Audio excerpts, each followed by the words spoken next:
Assalamualaikum, selamat datang di kuliah Organisasi Komputer. Kita akan melanjutkan pembahasan mengenai topik lanjut pada pemrograman level mesin, yaitu di bagian buffer overflow. Mari kita simak penjelasannya berikut ini. Kita lihat lagi contoh yang pernah kita bahas di awal-awal pertemuan ya, mengenai bug ya dari memory reference. Di sini ada fungsi struct, ini fungsinya fun ini. Dia ngakses array ya. Jadi array pada struct. Array A tipe integer 2 elemen, kemudian D tipenya double.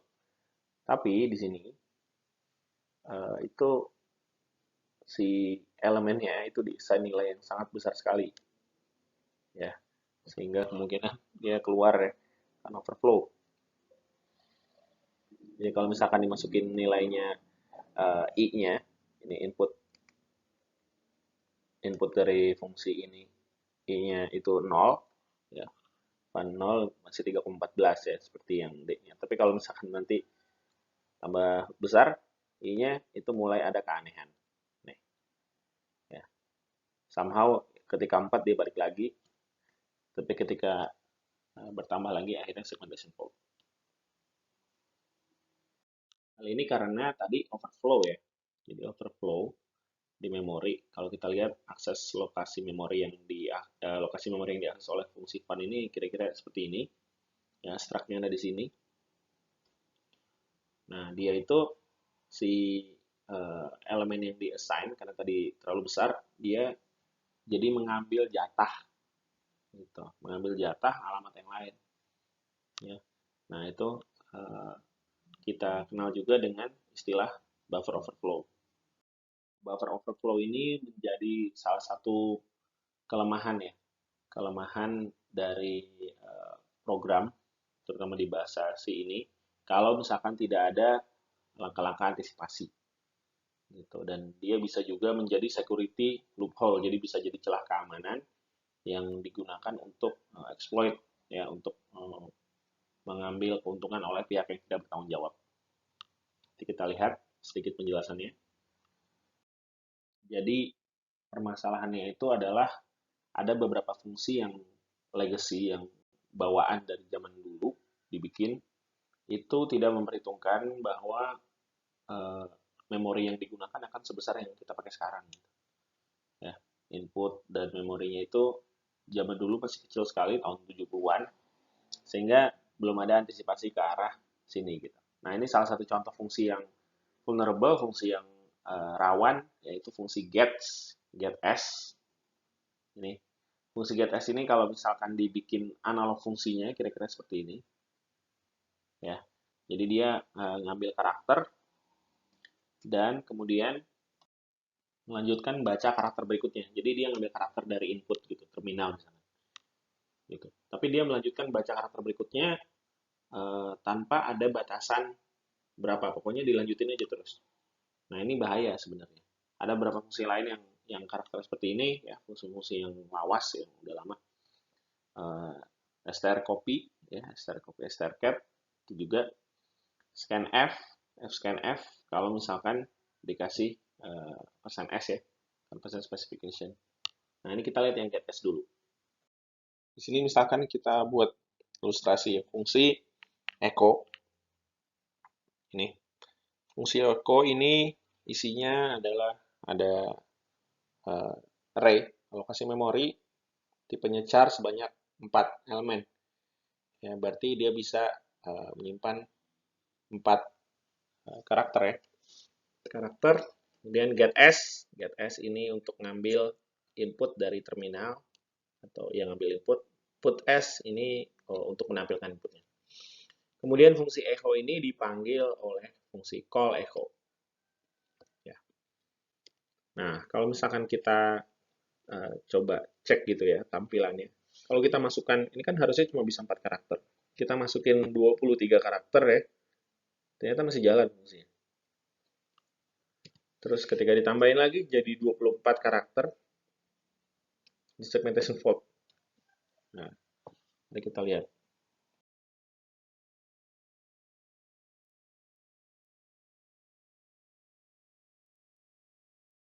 ini assembly dari tadi yang fungsi echo dan call echo. Di sini kita bisa lihat berapa banyak memori yang dialokasikan untuk fungsi echo ini. Ini di sini. Ini di pertemuan sebelumnya, kalau kita sub RSP berarti dia nambahin, alokasiin. Stacknya diperbesar. Sebanyak 0x18. 0x18 itu desimalnya 24 ya. 24. Kemudian RSP ke RDI. RDI manggil echo. Ya, jadi ini suatu pointer ke alamat yang maksimum ukurannya 24. Nah, ini ilustrasinya. Jadi ada fungsi call echo yang manggil ya. Kemudian ada fungsi echo-nya tadi berapa? 24 kan? 24 byte. Alokasinya segini. Ini 24 byte. Ya, return address-nya ini. X. 1 byte. 24 byte ini yang dipakai, ini kan untuk array ini char buff-nya cuma 4. 4 aja 0, 1, 2, 3 ini. Ya, ini. Stack pointer paling bawah kan batasnya. Nah, itu yang dipakai hanya segini. Ini sebelum manggil fungsi gets ya. Untuk return address, ya ini ya. 4006F6, ini disimpan di sini. Ini untuk si call echo, supaya tahu kalau udah selesai manggil echo, baliknya ke sini. Nah, setelah manggil fungsi gets, tampilannya seperti ini. Jadi kita input tadi 23 gitu ya. 23 karakter. Itu buffer yang tadi 24 itu langsung keisi nih. Langsung keisi 24 byte ini. Saya lupa tadi bilang get s ini di akhirnya dia ada 00 ini yang merah. Ini sebagai penanda ujung dari inputnya. Jadi harus ada 00. Ya, ketika dikasih 23 tambahin 00 pas jadi 24 nih. Ya. Jadi sebenarnya sudah overflow karena alokasinya buff ini, ingat tadi kan cuma yang di sini aja ya. 4 yang di bawah ini. Gitu. Sorry, nggak rapi. 4 yang di bawah ini. Gitu. Ini udah overflow tapi belum korup. Karena yang tadi masih alokasi 24 dipakai 4, ternyata yang 4 keluar tapi belum lebih dari 24. Nah, ketika kita kasih 24 karakter input, ya, maka ini akan jadi keisi sama 24 karakter yang kita kasih, plus 00-nya akan masuk dia, luber, tumpah ke alamat ini. Padahal ini kita ingat tadinya apa? Return address. Ya kan? Yang ini kan? Ini kan harusnya belakangnya tadi berapa? F6 ya? Ya. Jadi ketimpa sama 00-nya yang bawaan ini. Bawaan dari si input kita. Ya. Gitu. Jadi alamatnya yang harusnya balik setelah manggil, kan ini manggil call echo. Call echo, manggil fungsi echo. Jangan lupa setelah selesai dipanggil dia harus balik lagi kan ke fungsi call echo. Return address-nya di sini. Tapi return address-nya itu sekarang ketimpa. Jadi alamat kembalinya jadi bisa salah gitu. Tapi ternyata di sini itu programnya mesti jalan.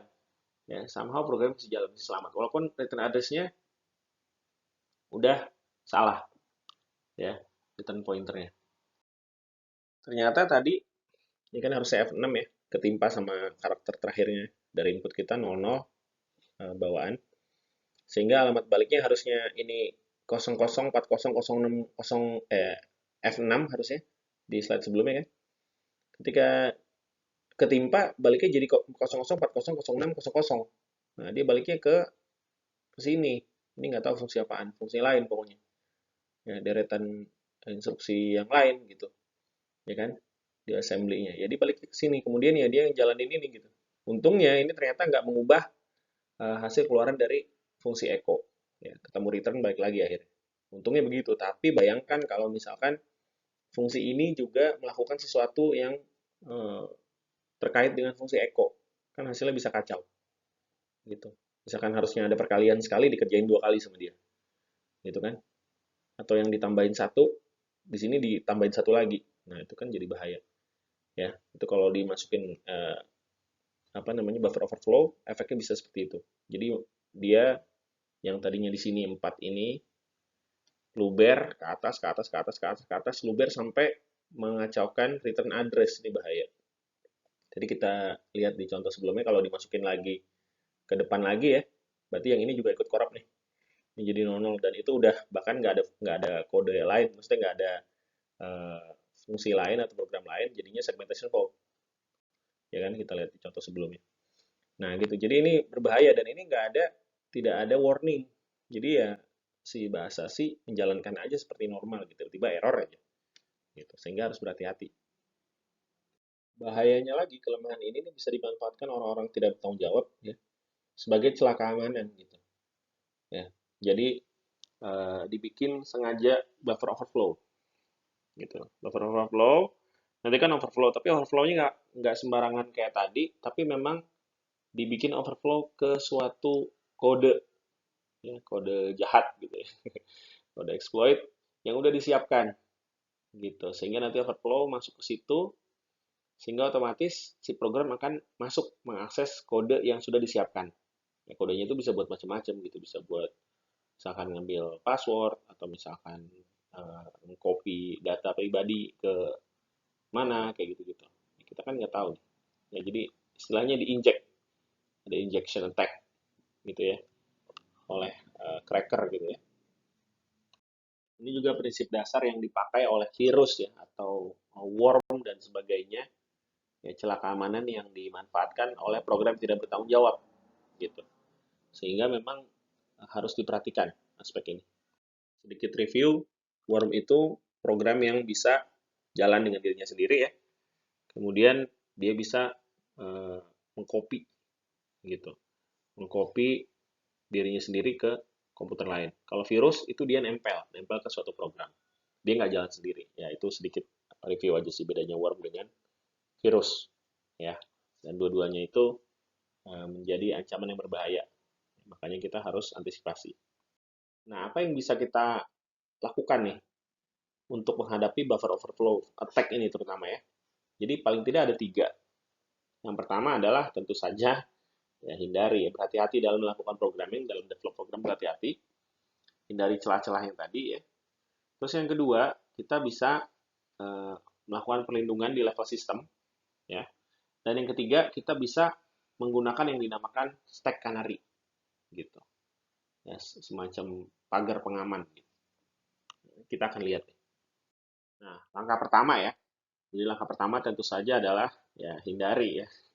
Hindari celah yang bisa menyebabkan overflow. Itu dulu.